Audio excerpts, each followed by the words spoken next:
Magandang araw mga Kapinoy. Ako si Japit de la Cruz at sa vlog na ito ay dadalhin ko kayo sa isang paraisong hindi lamang tanyag sa ganda, kundi may lalim ding koneksyon sa panitikan ng Pilipinas, ang Mabuhay Island. Ang Mabuhay Island ay isa sa mga patunay ng mayamang kultura at sining ng ating bansa.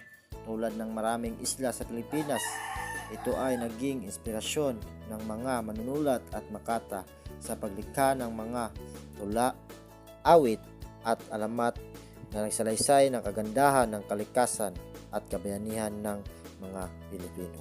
Sa panitikan, madalas nating marinig ang mga salitang paraiso, dagat at isla bilang simbolo ng kalayaan, at iyon mismo ang ipinapaalala ng Mabuhay Island.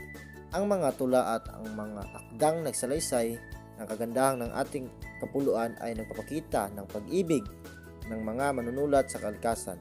Ang mga ganitong akda ay nagmula sa inspirasyon ng mga tanawin at buhay sa mga isla tulad ng Mabuhay Island na nagpapakita ng payak ngunit makulay na pamumuhay ng mga Pilipino.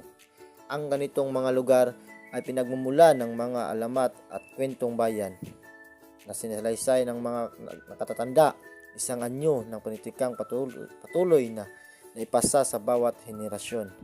Ang Mabuhay Island ay hindi lamang isang destinasyong panturismo, kundi tadhana din ng mga kwento ng mga lokal na nanirahan dito, mula sa kanilang mga awiting bayan, kwentong tungkol sa dagat at mga paniniwala tungkol sa kalikasan. Dito makikita ang yaman ng panitikang pagsalita ng ating bansa, tulad ng mga ibang isla, Palawan at Mindoro. Dito rin makikita ang impluwensya ng mga sinaunang paniniwala at kultura Tagalog at mangyan ng mga katutubong grupo na may sariling anyo ng panitikan at pananalita.